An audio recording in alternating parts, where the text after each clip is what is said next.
Hi, thanks for coming to this breakout session. My name is Renata Braudy. I am a physical therapist, and I've been working with cancer patients for almost 20 years. All the letters after my name, what they mean is I have a master's in physical therapy as well as exercise physiology. I'm a board certified orthopedic clinical specialist, a board certified lymphedema therapist, and I am about halfway through my PhD, furthering my studies into specifically breast cancer and shoulder dysfunction, but cancer rehab in general as well. I'm in the Department of Rehab Medicine, and I really thank you for the opportunity and look forward to the talk and answering your questions afterwards today.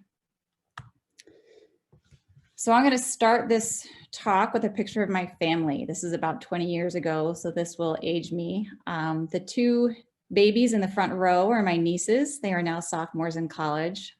But one thing to note about this picture is that if you count the number of women in this picture, there are 8. And just like statistics say, 1 in 8 women will be diagnosed with breast cancer. This is my Aunt Sue. She was the kindest, most empathetic, funniest woman in my family. She was a social worker. She was diagnosed with stage 4 breast cancer a few years after this picture was taken. She was living in Massachusetts. I was in Missouri at the time. And there was a day when she called me up and said that she was trying to do exercises to strengthen her core because she had new metastases to her spine. And she was saying that when she did the exercises, it hurt, but she was going to do them anyway because that's what her therapist had told her to do. So I did the best I could over the phone, and a few months later on Thanksgiving, flew out to see her and was able to look at her and see what she was doing in person and make those modifications that she needed.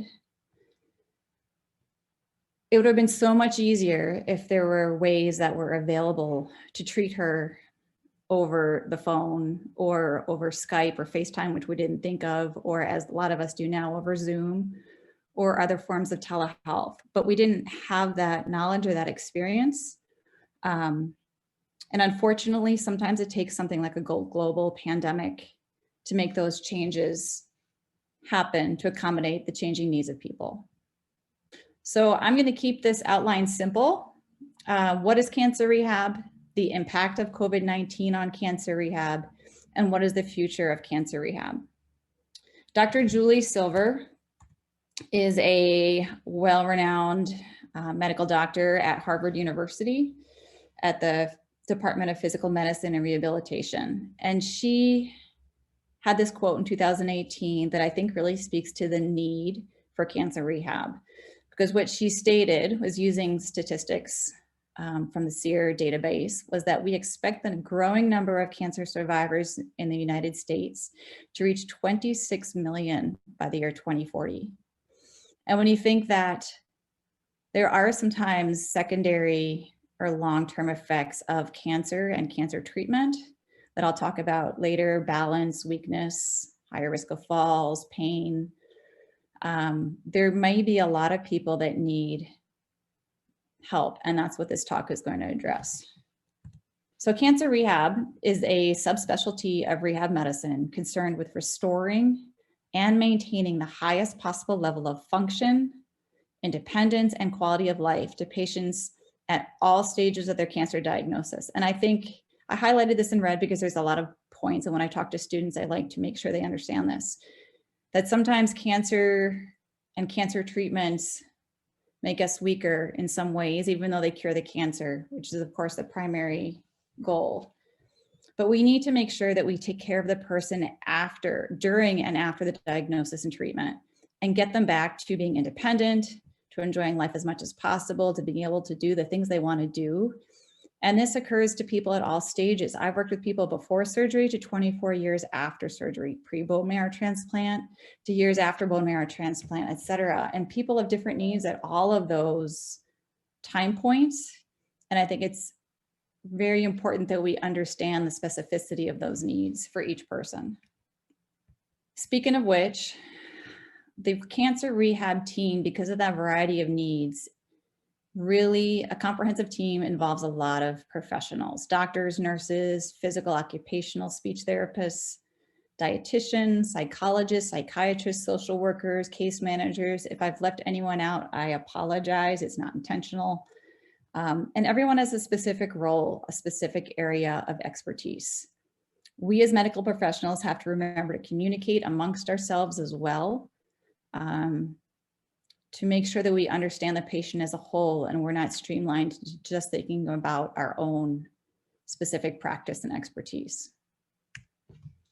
Dr. Nicole Stout is also nationally and actually internationally renowned cancer researcher. She's worked at the NIH, she's in Virginia right now. And she had some foresight back in 2016 where she published that technology tools should be investigated as a mechanism to assist in the telehealth screening and assessment. COVID-19, as all of us unfortunately know, began in December 2019 or January 2020. The CDC issued the first public notice about the coronavirus on January 8th of 2020. And what we're finding from some of the early research is that it significantly impacted, obviously, life as we knew it, but also cancer treatment in general. Cancer screenings, and this particular study was for the Medicare population, decreased 85% from March through July of 2020 versus the year before. Colon cancer, 75%, prostate cancer, 74%, lung cancer, 56%. And it wasn't just the screenings, it was doctor's visits, therapies like chemotherapy, radiation therapy, surgeries. We don't yet fully understand the long-term implications of these, but thankfully things are opening back up and we're getting a little bit more back to normal. But these are things that we've never experienced before. In non-Medicare specific studies, there was, again, an agreement, decrease in elective and non-essential surgeries. We saw delayed chemotherapies because there were medication shortages, resource limitations, reduced hospital isolation beds, reduction in immunosuppressive treatments. We saw delayed radiation therapies because the reduction of the radiation oncology workforce as some were redeployed to other settings. And there was cautionary isolation and how do we sanitize these areas that all of the patients get down for on the radiation machines. We saw delayed stem cell transplants, anything from how to identify compatible donors. There were travel and transport restrictions and delayed transplant procedures as well. And of course, there was a big transition to telehealth. So on oncology rehabilitation specifically, speaking about therapies more so, there was a huge shift from in-person rehab to virtual care and an increase in telehealth delivery from 2% to greater than 50%. And I'll even add on that myself, other professionals I know in the area, I don't know of any rehab facility that did not at least partially transition to telerehab in order to continue providing care for their patients. Why did this happen? Of course, because there was the stay-at-home orders. There was the fear of immunocompromised patients going into rehabilitation gyms. How do you keep the weights, the bands, the rooms, the tables, the chairs sanitary? There was a limitation in PPE, lots of different reasons. Traditionally, telehealth was provided and still is provided by nurses for chronic diseases, such as home monitoring for chronic diabetes, heart disease. It's easy for nurses to check and call in. In March of 2020, Medicare A changed their regulations to let doctors use telecommunication to provide care during the COVID-19 global pandemic. About a month later, Medicare B allowed for skilled reimbursed face-to-face virtual PT/OT speech, meaning that PTs could not record something or email and give advice that wouldn't count, like you do a doctor's visit that can be charged. It had to be face-to-face care, but we still considered that a huge accomplishment because up to this time, telehealth was not considered reimbursable. So what does telerehab look like? This is a picture of Dr. Linda Kohler. Actually, I'm in the box over to the far right top of the screen, and we're evaluating a patient for shoulder range of motion and biomechanics. She had shoulder pain. We are able to provide an evaluation, treatment, recommend stretches, strengthening, change your biomechanics. I'll discuss all of this in just a couple minutes. In a face-to-face virtual care using, in this case, Zoom. So there's different kinds of delivery options. Like I said, about almost half of the people that use telehealth use Zoom, about a quarter use Doxy. And the only one that is reimbursable at this point for therapists are synchronous, where we meet in real time and do a video visit. But the physicians still have the ability to do asynchronous, where video and written messages, remote patient monitoring using iPhone apps. And I know there's a lot of people developing iPhone apps right now because of the pandemic, and I am pretty sure that will continue afterwards. And the hybrid model, which can involve a combination of some of these that will best suit everybody's specific needs. So what can tele-rehab treat? Almost anything that in-person face-to-face care, with modifications I have to add. So for example, mobility. We have treated, and there's the ability to treat so many things, from walking, talking about safety with gait, moving rugs that we can see are in people's homes that are a fall risk, teaching people, such as my Aunt Sue, how to roll over in bed like a log, and push up, keeping her spine straight to avoid stress on the metastases. We talk about getting up from a chair. We can watch somebody get up in a chair over video, just like we can do it in person, and give cues for better balance and increased ability to keep, to use less force to get up, using hands, using your body weight over your legs, putting your feet under your knees, hip width apart, little cues that don't seem that big, but really make a big difference. Balance is a huge, very common impairment that we see during and after cancer treatment, sometimes because of just generalized weakness, and a lot of the times because of what's called chemotherapy-induced peripheral neuropathy. And what that is the numbness, tingling, pain that you can have in your hands and your feet. And in your feet, it can cause you to lose your balance because you can't feel the floor under you as well. You can't feel if your foot moves. You'd automatically adjust normally, but you those signals aren't there as well and as clear and as crisp for your brain to react. So we teach techniques to focus more on using vision, more on keeping your head still to keep the inner ear canals doing their job a little bit more. We could put people safely against a corner of a wall, to use the two walls in front of you and maybe someone behind you. We can teach people to keep their eyes open, eyes closed if there's another provider around, to make sure that they don't lose their balance or have them standing in front of a chair. There's many modifications we can make. So this is something we can certainly work on in telehealth. Like I said, I'm a certified lymphedema therapist. So that is one of my passions. I've treated this again for a long time. The lymphedema is a disease or a swelling that can happen after the removal of or damage to lymph nodes, often during cancer treatment. It can also, you can have lymphedema not during cancer, but I'm not going to address that at this point. What we can do with lymphedema is teach people how to reduce their risk of getting lymphedema or of progressing the severity of lymphedema. And a lot of that is just patient education, which again, I can do over Zoom as easily as I can do in person. We can teach people how to measure themselves with tape measures we mail to them, or tape measures they have at home. We can teach them early onset signs and symptoms of lymphedema so they can tell us or tell their healthcare provider, and if needed, be referred to an outpatient clinic to be evaluated in person by a lymphedema therapist. And having an extra set of eyes on somebody, as well as really educating somebody on what to look for and things that they can do in their everyday life to reduce their risk of lymphedema, is huge and empowering, because many people don't know that they have those skills available to them. Posture is something that I often talk about as I slouch forward here at my desk.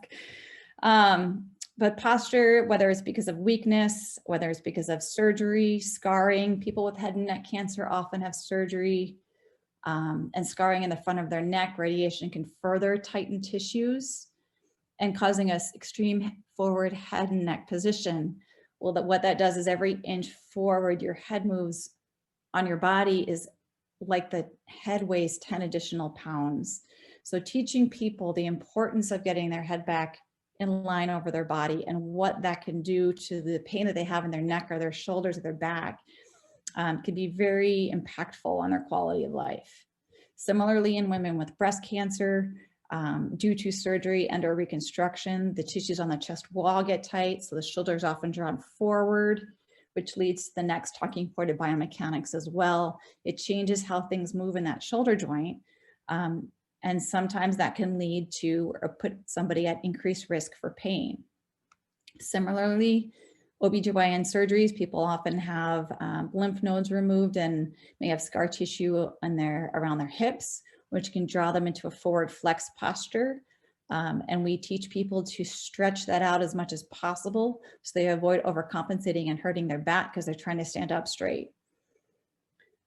Obviously, it's pretty easy to teach people strength exercises and flexibility exercises after we assess them over Zoom. And we can watch and see how they're doing them at home and make suggestions that way. And sometimes that's even nicer than being in clinic because they can do something perfectly as it's set up in clinic like we have it, but when they do it at home, it doesn't look the same. And over telehealth, we're really able to see what they do and what their reality is. And the last thing I'll say is pain. Due to any and all of these things, it is not uncommon for people to have pain for various reasons. Again, I specify for breast cancer because that's my area of research, but 2/3 of women have shoulder or arm pain up to 5 or 6 years after surgery and radiation. And that is why 100% of my caseload for many, many years has been this population. We can treat some types of pain if we can find out something that is PT, and I'll stress that there's things that we can't treat, of course, but if there's something that we can treat as PTs, then we can do that over tele-rehab. We can also treat psychosocial issues, although some of this may fall down to occupational therapists or the psychologists, psychiatrists, or other members of the medical team. Depression, fatigue, memory, function, attention, concentration, and of course, health-related quality of life. These are all things that we can talk online over Zoom, just like we could talk face-to-face with somebody. And sometimes it even feels safer. And unfortunately, you add on the isolation and challenges of COVID, and these are needs that need to be met. So you may notice that these studies are all pre-COVID, and that is because a lot of research is just coming out now or just being collected and written up now. Dr. Cheville is a physical medicine and rehab doc down at Mayo. And she looked at 516 people with advanced stage 3 or stage 4 cancers, and saw that PT-directed pain management wasn't able to improve function, pain, and quality of life. And this was remote. Cottrell in 2017 showed that in people with musculoskeletal pain, which is joint pain, had equal or better pain control and function over tele-rehab versus face-to-face. And then Lundell in 2014 did a review of 9 studies, and they looked at intervention with regular phone calls, with reinforcement, education about self-management and or exercise training. Telehealth was compared to ordinary care, exercise training, and education. Physical activity level, they measured endurance and steps per day, was better in those receiving telehealth care. But one thing I want to point out is that there was no difference in shortness of breath. And the reason that's important is because I think it speaks to the fact that some things will be able to be treated in telehealth and other things won't, just like everything else. It is not the end all be all. It doesn't fit everybody, but there are certain things that can really be treated well using tele-rehab. And there are some things that are honestly just better face-to-face. So this study was just published this year. It was a patient's perspective, and they found 3 main themes. Patients felt that they had improved access to care, they felt supported during isolation, and they had confidence with their assessment and care plan. So in regards to their improved access to care, patients said they were able to better manage household and child care responsibilities while attending virtual appointments. They were able to better manage multiple visits, transportation, more easily get appointments because there was no concerns with waiting for available rooms, available clinic space. There was decreased wait times in the radiology suites, radiation therapy suites, especially during the COVID. There was during immunosuppression. We wanted to avoid people gathering and risking exposures. During COVID, people expressed a lot of support in a time of uncertainty and isolation. They felt empowered to cope with the worries of the pandemic in addition to their rehab needs. And patients also said they were very confident that they were able to establish a similar rapport with their caregivers as they did in face-to-face. Attendance with telehealth was the same or even better than it was in person with 80 to 93%. There was, they felt they believed that they were referred out for more care, more specialized or in-person care is needed. And the biggest thing that I'll carry on here is that they felt that they were learning skills to self-manage their impairments. And that was agreed upon on these lessons from the physical therapists. There is the saying, if you give a man to fish, he'll fish for a day, but if you teach a man to fish, he'll fish forever. And of course, I will add woman too. But therapists also agreed that there was an increased investment in self-care. Using telehealth, and I can speak to this from the studies that we're doing and using telehealth right now, patients take more self-responsibility for their own exercises and getting better versus sometimes I think therapists, myself included, we rely a little bit too much on hands-on and passive care. They paid more attention to physical therapy instructions and they were more adherent to their exercise. Patients felt more empowered. They liked the flexible scheduling, as did the therapists. And therapists were really able to see, again, if I can see your workstation at home, if I can discuss how to integrate stretches and exercises into your daily life, every time you walk through the doorway to your kitchen, you do this particular stretch, that's your cue. Every time you stand at the sink to brush your teeth, you stand on one foot, having the sink there to keep your balance. So you just integrate these things into your daily life. I was speaking to somebody recently about photobombing, and a lot of people's animals photobomb in the middle of a Zoom call. But if we see a dog, we say, hey, what hand do you hold the leash in when you hold your dog? And we can discuss this if they're having shoulder pain and modify that. There was also more teamwork involved with other family members, that they would help with assessment and specific exercises and almost become like a cheering squad. The other thing I didn't mention was just about weather. Obviously with telehealth, there is an increased ability to avoid the weather issues that we have here in Minnesota. In terms of barriers to telehealth, over on the x-axis, what we're looking at on the bottom with the 0% to 50% is the percentage of physical therapists that we're talking that said yes to these reasons that were obstacles. The most common was that the patients and clients, almost 30%, lacked adequate technology. 16% of therapists, though, said that their own facility lacked adequate technology. 1/3 of people said there were no obstacles. And one thing that is important to notice is about reimbursement. 17% said payers don't reimburse, even though most insurances at this point are switching over to, because they realize that there is an increased need to provide this service during the pandemic, or patients just won't get the help they need. So what does the future look like? Are we going to transition back to traditional in-person care only? Are we going to increase our use of telehealth? Or are we going to do a mix of these? I sincerely hope it's the third. I think in many instances, such as people that are immunosuppressed with chemotherapy, or people that live in remote locations, that I've had people drive 2.5 hours to see me in the clinic.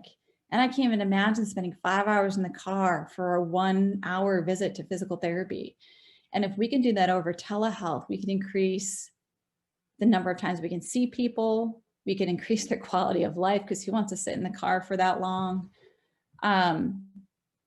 And who can take that much PTO off if you have work, or who can find childcare or have to deal with a kid for 5 hours in the car?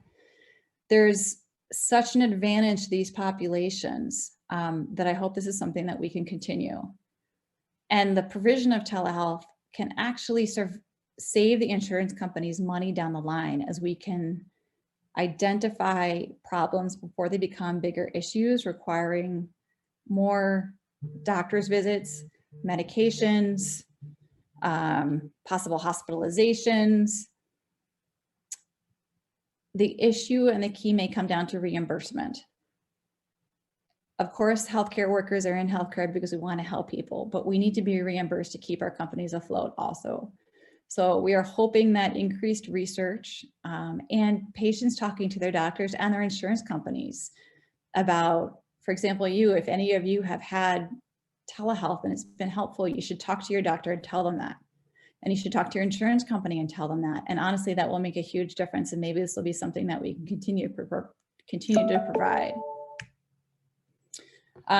Christopher Barnes is a PT candidate, just a little bit ahead of me in another area, but he said the challenges posed by the COVID-19 pandemic and the reality that cancer will not wait require PTs and PTAs to leverage new integrated healthcare models and telehealth interventions to provide accessible, continuous services during and after this crisis. And I apologize because that was the third time I got a phone call during this talk. I will say, just to tie back, my Aunt Sue passed actually while I was giving a cancer rehab talk to Grand Canyon University in Phoenix back in 2012. But I know that she would have been very, very happy to see, number one, that I've continued along this path, but also that we are finding ways, like she would have really benefited by also, to know that we can increase, open our boxes, look outside the box, and provide better care for patients, because that's what this is really all about. So thank you. I'd be happy to answer any questions.